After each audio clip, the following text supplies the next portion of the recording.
मला एवढंच म्हणणं आहे की आज एवढी वर्ष ती कार्यरत आहेत बटाप या पक्षामध्ये, तर त्यांच्यावर झालेला अन्याय आम्हाला कोणालाच मान्य नाही.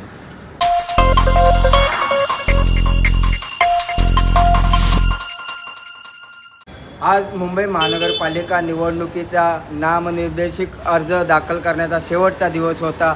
आज आपण लालबाग परिसरामध्ये आलेलो आहे. प्रभाग क्रमांक 203 ह्या ठिकाणी आपल्यासोबत दिव्याताई दीपक बडवे आहेत. आपण नक्की काय झालं, माननीय उद्धव बाळासाहेब ठाकरे शिवसेना पक्षाचे यांच्यावरती अनेक जबाबदाऱ्या होत्या, परंतु अचानक यांनी अपक्ष फॉर्म का भरला, प्रत्यक्षात आपण त्यांच्याशी चर्चा करूया आणि आपण त्यांच्याकडून जाणून घ्या. ताई, असं काय झालं की आपण अपक्ष उमेदवारीसाठी आपला अर्ज दाखल केला? मी दिव्या दीपक बडवे. आज मी 10 वर्ष पक्षासाठी एकनिष्ठपणे काम करते आहे. कोल्हापूर संपर्क प्रमुख पण आहे. आज मी माझ्या वॉर्डामध्ये 203मध्ये आज माझं नाव असूनसुद्धा मला पक्षाने तिकीट द्यायला नाकारली. तरी पण मी आज अपक्ष उभे राहते, कारण मी माझ्या वॉर्डासाठी करी रोड, लालबाग आणि ह्यांच्यासाठी, कारण काय माहिती, लोकांची कामं आजपर्यंत झाली नाही. आणि मी जेव्हापासून इथे मी लोकांसाठी सगळ्यात मी पक्ष बघितला नाही त्यावेळेला.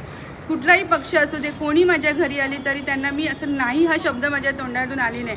आणि आज मला हेच मी माझ्या करी रोड लोक आणि परेलना हेच आवाहन करते. मी अपक्ष फॉर्म भरते, सगळ्यांनी मला साथ द्यावी, हीच माझी इच्छा आहे. आपण काय सांगाल ताई संदर्भात? यांनी आज अपक्षाचा फॉर्म भरला आहे. मला एवढंच म्हणणं आहे की आज एवढी वर्ष ती कार्यरत आहेत बटाप या पक्षामध्ये, तर त्यांच्यावर झालेला अन्याय आम्हाला कोणालाच मान्य नाही. तर आमच्या 2 सोसायटी पकडल्या, विघ्नार्थ सोसायटी, सुखकर्ता सोसायटी.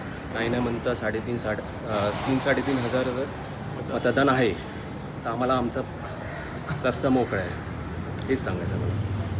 अजय, तुम्ही काय सांगणार? ताईने फॉर्म भरला, तुमचं काय मत आहे? मी काय सांगा तुम्हाला, तुम्ही सांगा काय सांगा. तुम्ही काय सांगणार? ताई फक्त ताईच. तुम्ही काय सांगणार बाबा? ताई तुम्ही काय बोलणार? बाबा, तुम्ही काय सांगणार? आम्ही काय नाही. ताई संदर्भात आपण काय बोलणार? नमस्कार, माझं नाव गीता सचिन जाधव. दिव्याताईंना आम्ही खूप वर्षापासून ओळखतो. आज मी सुखकर्ता बिल्डिंगमध्ये राहते आणि विघ्नहर्ता बिल्डिंगही आमचीच आहे. आणि ताईंनी खूप आमच्या लालबाग परेडमध्ये खूप कामं केलेली आहेत. त्याच्यामुळे आमची मनापासून इच्छा आहे की ताईच यायला पाहिजे. आणि त्याच्यासाठी आम्हाला कुठे जायची वगैरे गरज नाही. आणि आमच्या 2 बिल्डिंग मिळून आम्ही त्यांना खूप मोठा प्रतिसाद देणार आहे. त्याच्यामुळे ताईच येणार. ठिकाणी बघितलं असेल तर सर्व जे ज्येष्ठ नागरिक आहेत व त्यांचे सहकारी आहेत, त्यांचं एकच म्हणणं आहे की प्रभाग क्रमांक 203मधून कुठेतरी दिव्याताई यांच्यावरती पक्षामार्फत अन्याय करण्यात आलेला आहे. त्यांनी या ठिकाणी अपक्ष म्हणून फॉर्म भरलेला आहे. बघूया भविष्यामध्ये यांना इकडचे मतदार, जे रहिवासी, जे नागरिक आहे, कशा प्रकारे साथ देतात हे पाहण्यासाठी 24 दिव्य महाराष्ट्र न्यूजला आपण सबस्क्राईब करा, लाईक करा. धन्यवाद.